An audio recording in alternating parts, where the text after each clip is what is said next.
मध्य प्रदेश में और मैं हूं आपके साथ गरिमा मकरानी। आइए देखते हैं आज की खबरें विस्तार से। निजीकरण के विरोध में बिजली कर्मचारी एक दिवसीय हड़ताल पर है। बिजली कंपनी में काम करने वाले नियमित आउटसोर्स और संविदा के कर्मचारियों ने निजीकरण के विरोध में आज कार्य का बहिष्कार किया। बिजली कर्मचारियों का कहना है कि यदि सरकार ने उनकी मांगे नहीं मानी तो उनका आंदोलन और तेज होगा। गौरतलब है कि बिजली कर्मचारी काफी समय से केंद्र सरकार की निजीकरण की नीतियों का विरोध कर रहे हैं। उसी कड़ी में आज बिजली कंपनी में काम करने वाले कर्मचारियों ने एक दिवसीय हड़ताल पर जाकर विरोध प्रदर्शन किया।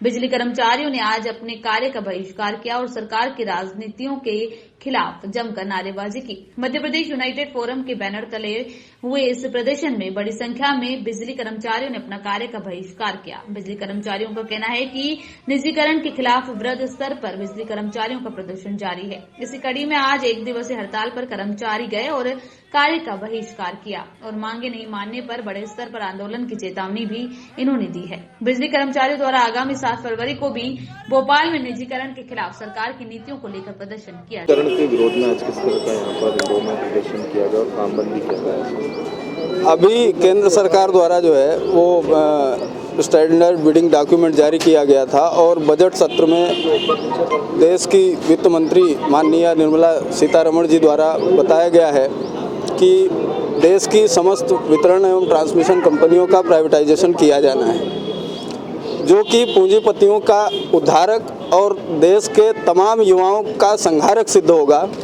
इसलिए हम बिजली कर्मचारी आज प्रोटेस्ट कर रहे हैं। नेशनल कोऑर्डिनेशन कमेटी जो सेंट्रल लेवल पे नेतृत्व करती है हम लोगों की, तो उसके आह्वान पे पूरे देश में कार्य बहिष्कार चल रहा है और जिसके तहत हम लोग आज पूरे प्रदेश में आंदोलित हैं। पूरे देश में बिजली कर्मी आंदोलित हैं और सरकार से अनुरोध है कि इस निजीकरण की व्यवस्था को वापस लिया जाए, क्योंकि पूर्व में भी देश की संपत्तियों का नुकसान किया गया है। BSNL को प्राइवेटाइज किया गया और जनता को यह बताया गया कि इससे आपसी प्रतिस्पर्धा बढ़ेगी और रेट कम होंगे और जनता को लाभ मिलेगा, लेकिन इसका उलट प्रभाव जनता पर देखने को मिला है और जो इनकमिंग कॉल मुफ्त हुआ करती थी, आज देश प्रदेश की जनता को इनकमिंग कॉल के भी पैसे चुकाने पड़ रहे हैं। तो उसका जो है हमारा देश का आम आदमी जो है उसका भुगतान कर रहा है और निश्चित तौर पे बिजली सेक्टर में अगर निजीकरण किया जाएगा, प्राइवेट कंपनियां आएंगी,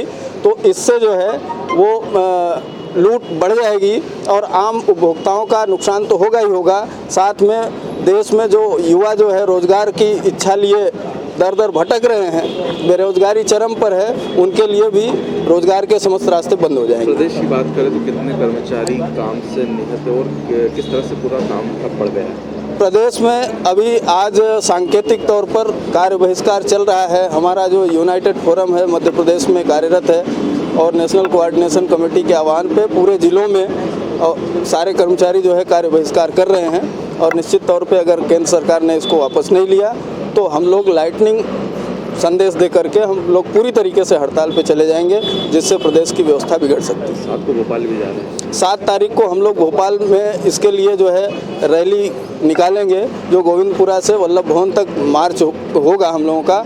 और सरकार को हम लोग ये संदेश देना चाहते हैं कि सरकार हम लोगों की बात को गंभीरता से सुने और उसका कर्मचारी समस्याओं को लेकर भी हम लोगों का मार्च है, जो कि विगत 10 वर्षों से हम लोग मांग कर रहे हैं और निजीकरण के विरुद्ध भी लड़ रहे हैं। हमारे यहाँ के आउटसोर्स कर्मचारी जो है और संविदा कर्मचारी भी प्रताड़ित हैं, जो अपने उज्जवल भविष्य की राह देख रहे थे।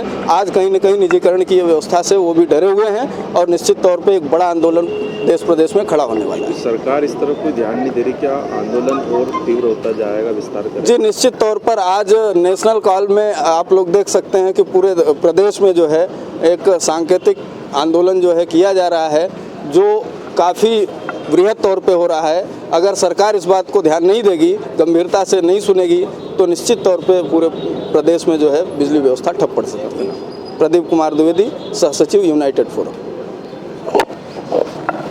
अभी के लिए इतना ही। लगातार खबरों के लिए बने रहिए खबरें मध्य प्रदेश के साथ। नमस्कार।